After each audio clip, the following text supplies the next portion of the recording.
Hello, this is Debbie Hodge with GetItScrapped.com, here to talk to you about ideas for using the family tree motif on your scrapbook pages. What I especially love about scrapbooking is that it's a form of visual storytelling combined with written word storytelling. And the visual storytelling is done via color, design, elements, and I'm often looking for motifs or images that I can use to support my story, and the family tree is an especially good one. A tree was first used to represent lineage back in the book of Isaiah in the Bible. And it was written, it wasn't an image, but it was used to detail Christ's ancestors, starting with Jesse in Bethlehem. And then visual depictions of this tree of Jesse ensued and are found on stained glass windows, carvings, and illuminated manuscripts. And now today we see it all over the place.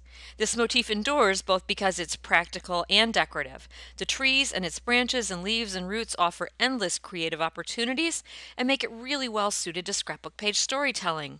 Here I've got examples from our creative team at Get It Scrapped of what they've done with the family tree motif. And this first page is by Kiki Kugiomitsi. And she says, building a family tree is a long, tiresome but rewarding process. And that's what I talk about in this layout. These are Kiki's words. I talk about how hard it is to find all the who, what, where, when, why that is captured on the old photos of my ancestors.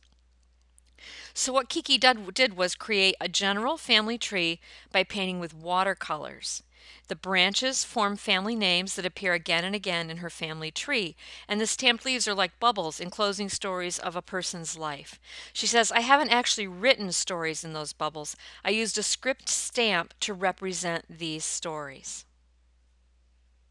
Andrea's made a digital page of the family tree, and Andrea says, as a family genealogist, I wanted to make my own unique family tree page. I started with a photo I took and I used multiple blending modes, multiply, saturation, and overlay, to blend it into a wood grain background.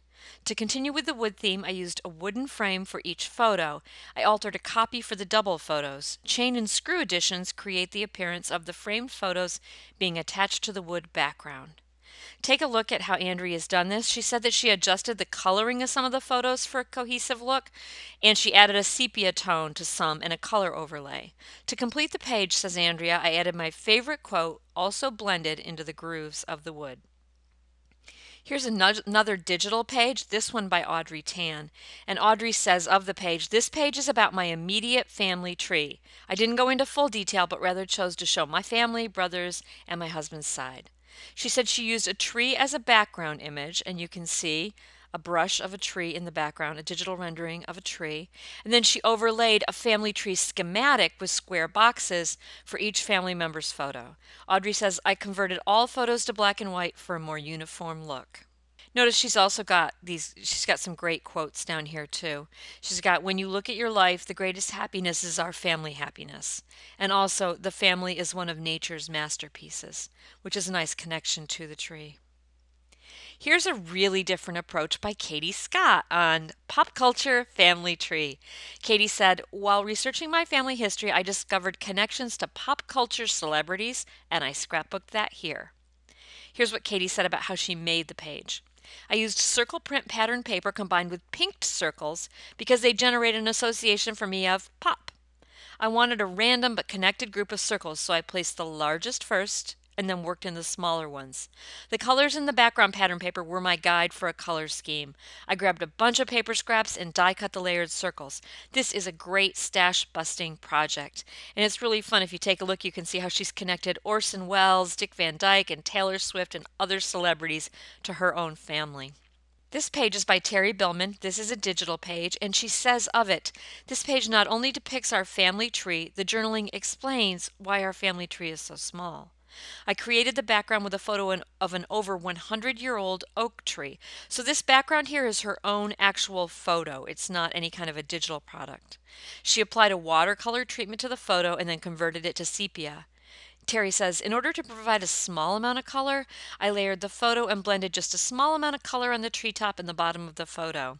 She likes the strong lines that the branches provide, and she placed tags and book plates among those branches. She says warm digital photo glows with blending modes highlight the tags and colored leaves, as well as the photos of my parents and myself. Our final example is by Roseanne Santos Elliott. This is a paper page. Love this. Roseanne says, my family's big and complex with one patriarch who had a few different families simultaneously. Thus, getting started with this page was challenging. Then it hit me. I took the very few photos I have of my father's childhood and his full brothers and sisters and put them on what is the equivalent of a bulletin board. And if you take a look at that, you can see how Roseanne's got those strings crisscrossing like a bulletin board. She says, you know, the kind of bulletin board like I had in college and graduate school. Bits and pieces that seem to fit but also chaotic and random. It's very different from my usual scrapbooking style, but when it was done, I was happy with it. And I plan to pin it to my scrap room bulletin board. Roseanne explains more about the details on here and says, the small photo at the top is of my paternal grandparents after they arrived in the Bronx, sometimes late in the 50s or 60s, in the late 50s or early 60s. The two young boys in another photo are my dad and one of his brothers just before they left the Dominican Republic for New York City. The two of them also took a final photo with their maternal grandmother, and I believe it may have been the last time they saw her. Finally, there's a photo of my grandmother with all of her children. Judging from the ages, I think the photo is from the early 1950s. Roseanne finishes by saying, I love these photos and I see the faces of my siblings, cousins, and son in all of the faces here. So these are just a few examples of the wide variety of approaches you can take to incorporating the family tree motif on your page. It's a great motif for visual storytelling on scrapbook pages. I'm going to provide a link in the notes with this video so that you can come on over and look at the article with the if you want to take a look at images of each of these scrapbook pages. So yeah, find it at getascrap.com.